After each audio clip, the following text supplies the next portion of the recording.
It is your host, E.I. Smith. Today's date is Sunday, August the 4th, 2019. The time is 6:53 p.m. I'm at the Walmart Neighborhood Market on Military Trail and Coconut Lane in Delray Beach, Florida. I'm going to get some gang stalking caught on camera for you this evening. Be looking for synchronized obstruction of movement, synchronized space crowding, an abundance of public service vehicles, and other obstructive gang stalking activity.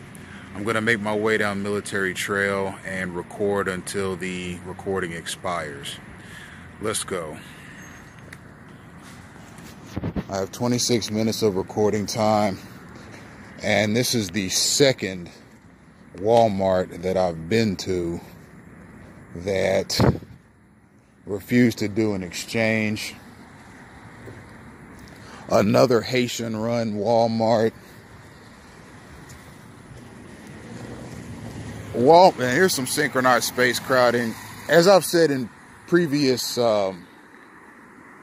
videos, Walmart is a gang stalking hub, meaning that lots of gang stalking activity goes on in Walmart.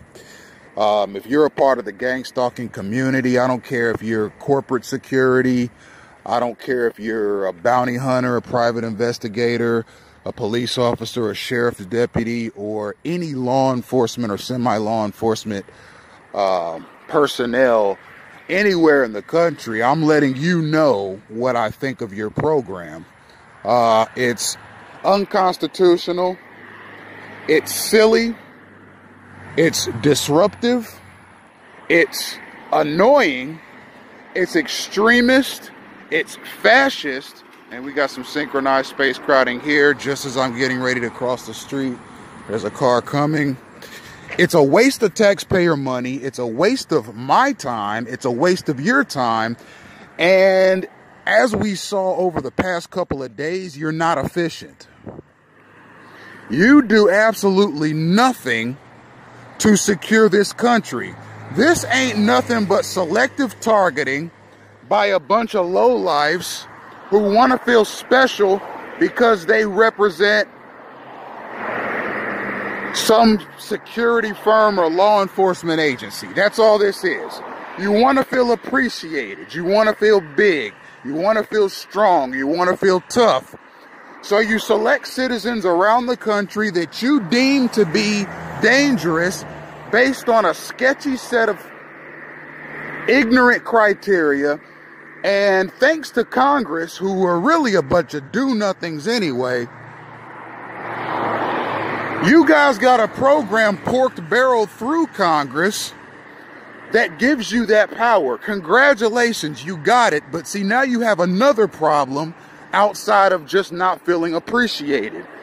You got somebody that sees right through sees right through what you do, and I'm videotaping it every single day.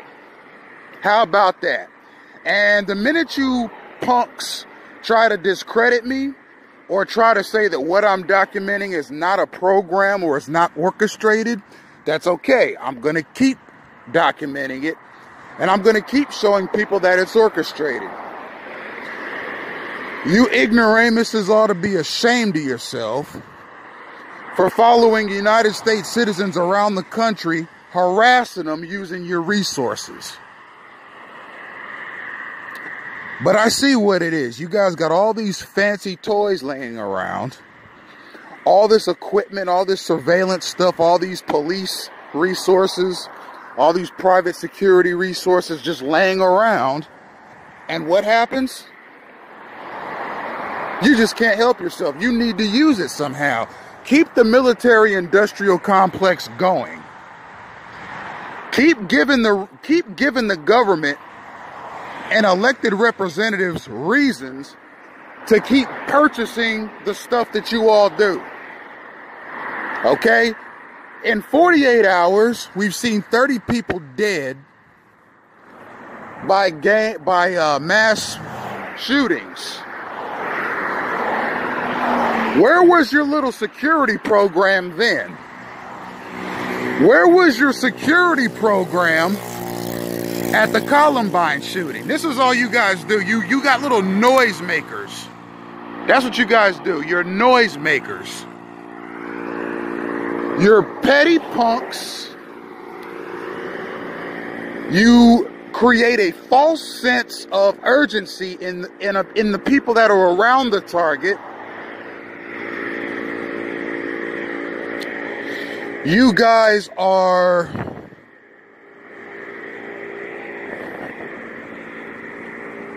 ultimately responsible for a lot of tragedies that happen in this country as well. Car accidents, boating accidents, plane crashes, mass shootings, suicides, catastrophes on the job. You guys are a part of the military-industrial complex, and I know it. And you guys follow individual United States citizens around and give them a hard time about really just simple stuff like knowing that a person's trying to exchange an item. You bounce around from Walmart to Walmart, instilling fear in the employees that something bad is going to happen for them if they do an exchange that they're not supposed to do.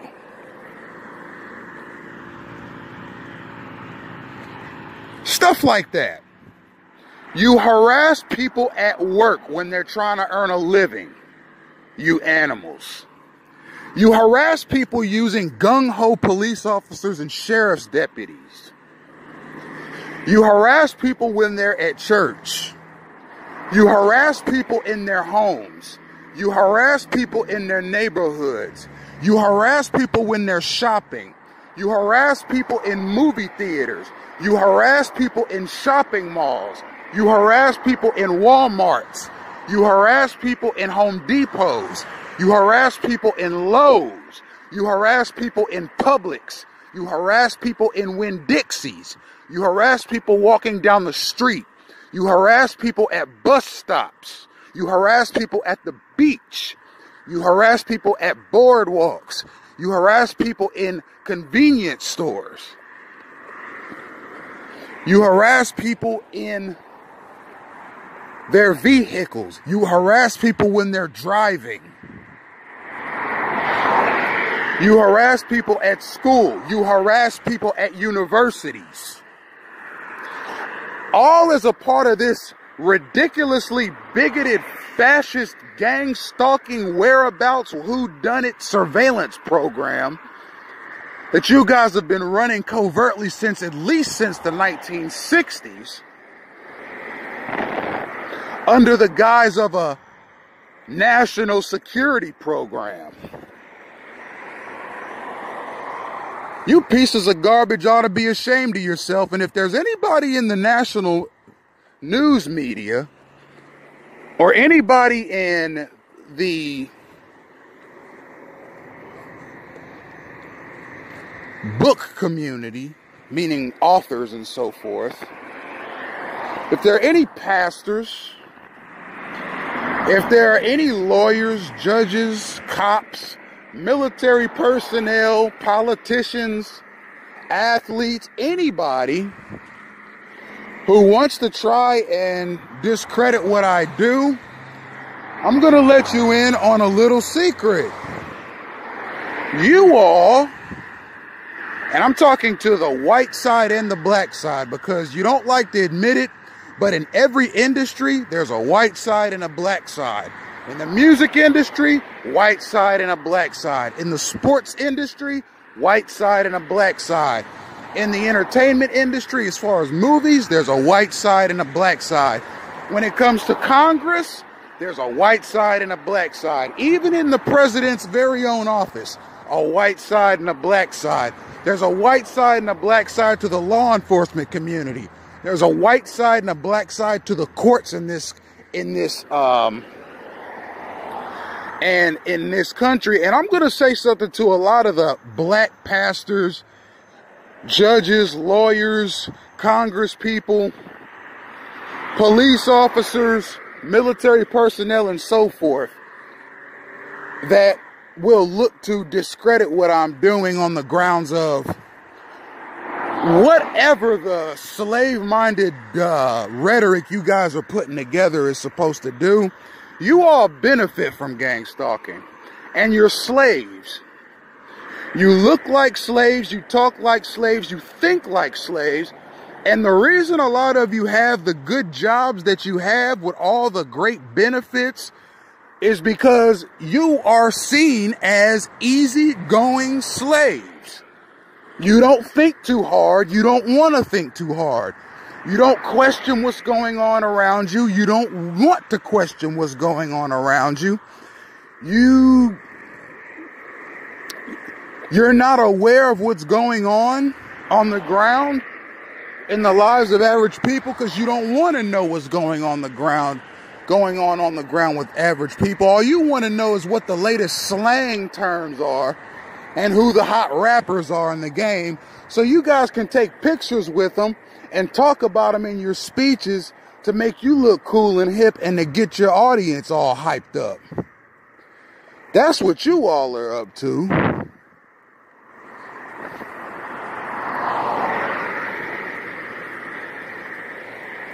And all the civil rights leaders, Jesse Jackson, Al Sharpton, all of you, you guys are a part of the generational war that's going on in the United States.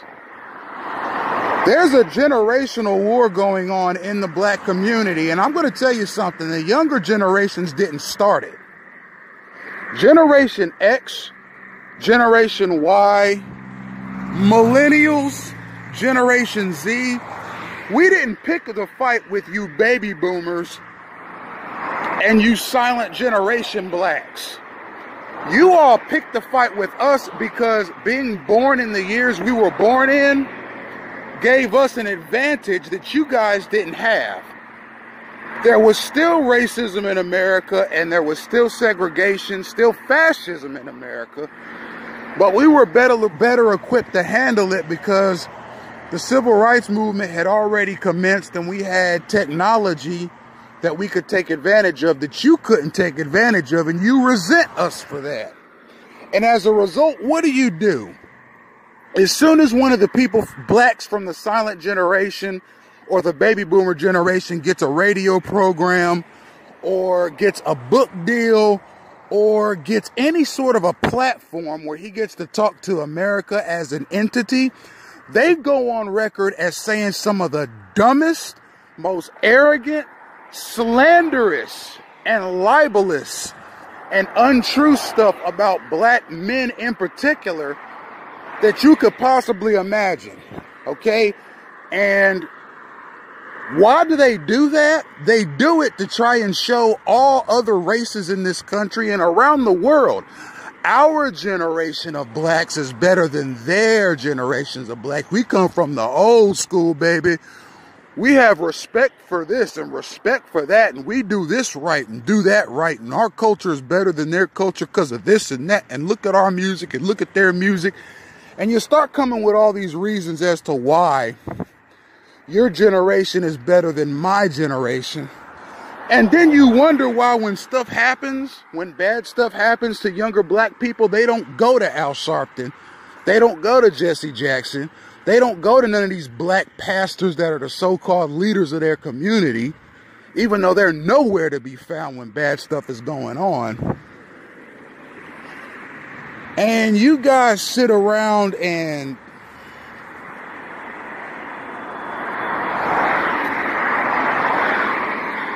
just you hassle people with the lies that you spread about them. I am not a degenerate because I come from a younger generation than you. Okay? And anything that I might have participated in, I might have consumed in terms of entertainment because of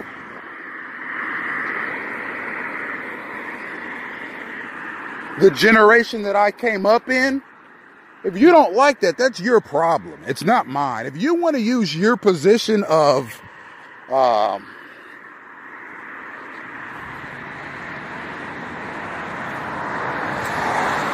I'm not going to say influences because none of you are really influential. You guys are just repeating the same hateful narratives that you've been repeating for the last 30 years.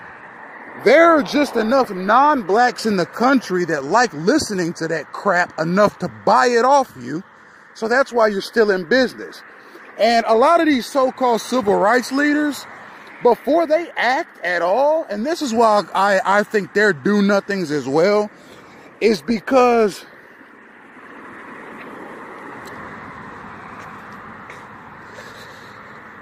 when something happens, when something bad happens, you expect whoever was wronged to crawl on their hands and knees up to you and ask you to do something. That's a hateful, bigoted, and silly attitude to have. And quite frankly, I think a lot of you so-called civil rights leaders ain't nothing but a money-grabbing, attention-grabbing, photo opportunity-loving haters. And you see every bad thing that happens to a black person or every injustice as an opportunity to aggrandize yourself, to give a few speeches and cozy up to the powers that be. That's what I see you guys as.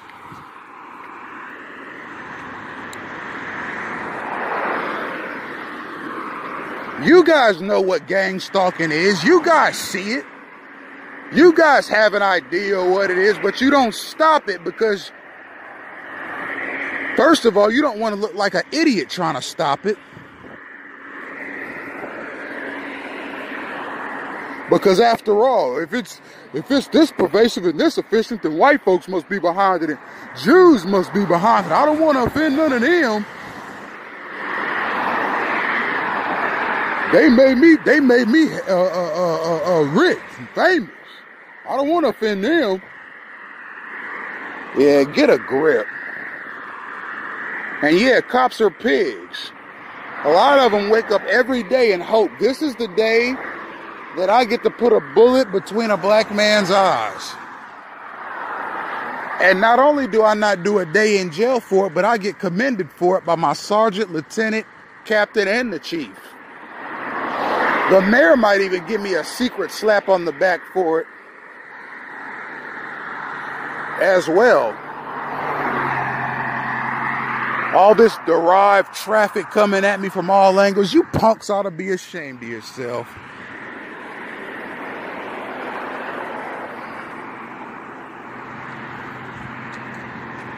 The national news media are a bunch of fools as well. They're haters as well. They like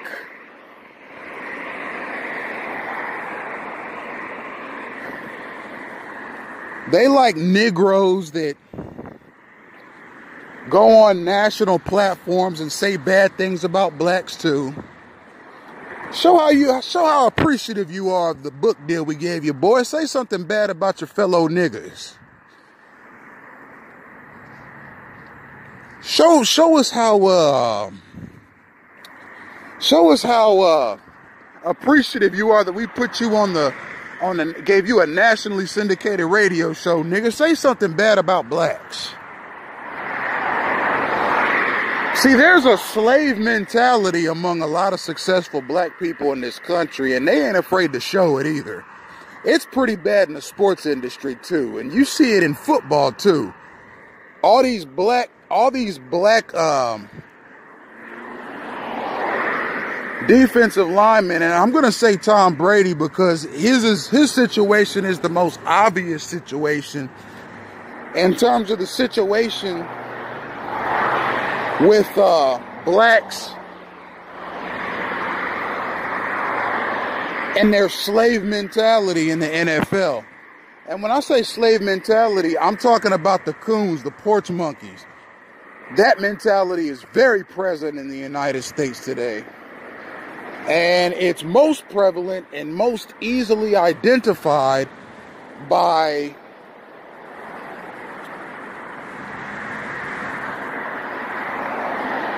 the offensive linemen that refused to harm Tom Brady. These guys are getting paid millions of dollars to go at Tom Brady and sack him, make him lose yards. But they refuse to do it because they secretly worship him There's even some Negroes in the NFL that call him football Jesus, even despite his Deflategate scandal. And there are some people that some offensive linemen in the NFL that refuse to tackle Tom Brady, but when they go up against Cam Newton, they try to end his career on every play.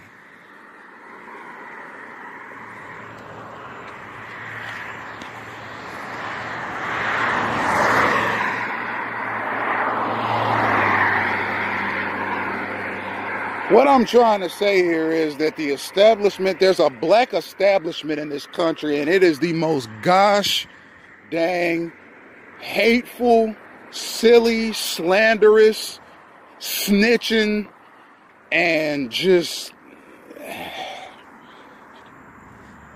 unbelievably slave-minded situation you've ever seen. I'm talking slaves, man, and these black cops ain't no better either, man. These black cops are slaves, man. I'm trying to tell you, man, they are the biggest slaves. When they get around white suspects, they don't even question them. They keep their mouths shut. And they let the white officers handle the transaction. But when they get anywhere near a black suspect, get down on the ground, and they put them in handcuffs. It's porch monkey mentality that these Negroes have. Let me show whites, Hispanics, Asians, Jews, and anybody international how to handle these black Negroes. Let me show you how to handle them. Well, 90% of them can't read or write. 75% of them is having kids out of wedlock. Another 78% of them done been to jail for something. 79% of them ain't never had a job. 68% of them don't work a job past 1 year. 97% of them ain't snitched, ain't even think about college. I'm not even worried about it at this point, man. And truth be told, if somebody from some big news network were to call me up for an interview about gang stalking, I'd tell them to go to hell. I don't want to do any interviews with the American media. I'd rather do an interview with an international news source. I've had it with America, man. This country bites. Plus, the Church of Jesus Christ of Latter-day Saints, which is the most fascist institution still in existence, controls the race narrative in this country anyway. They control the race narrative in this country.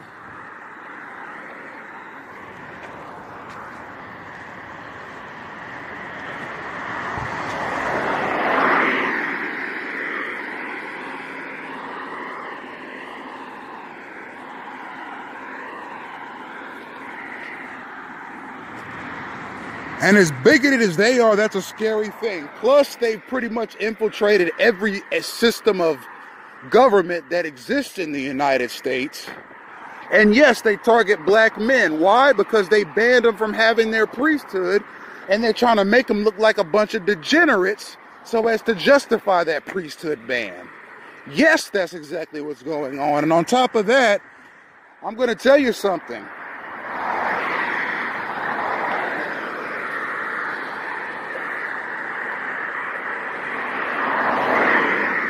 And look at all this derived traffic. This is not, I'm just going to stop and film this shit. You see this?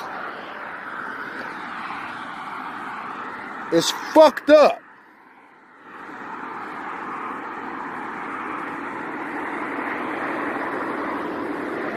And I wish some South Florida pig would pull up on me and try and get me into some sort of a problem or something.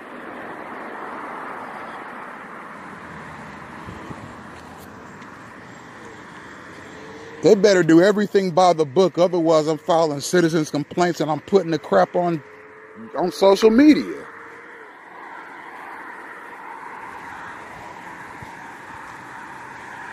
And I know that there are Mormons, which is a church that I happily left, that are scrutinizing my webpage and trying to get it taken off social media. Why? Because I've shown more of a Bible knowledge than any of them. And Mormons think they're the authorities on the Bible in the world, even though they barely believe anything it says.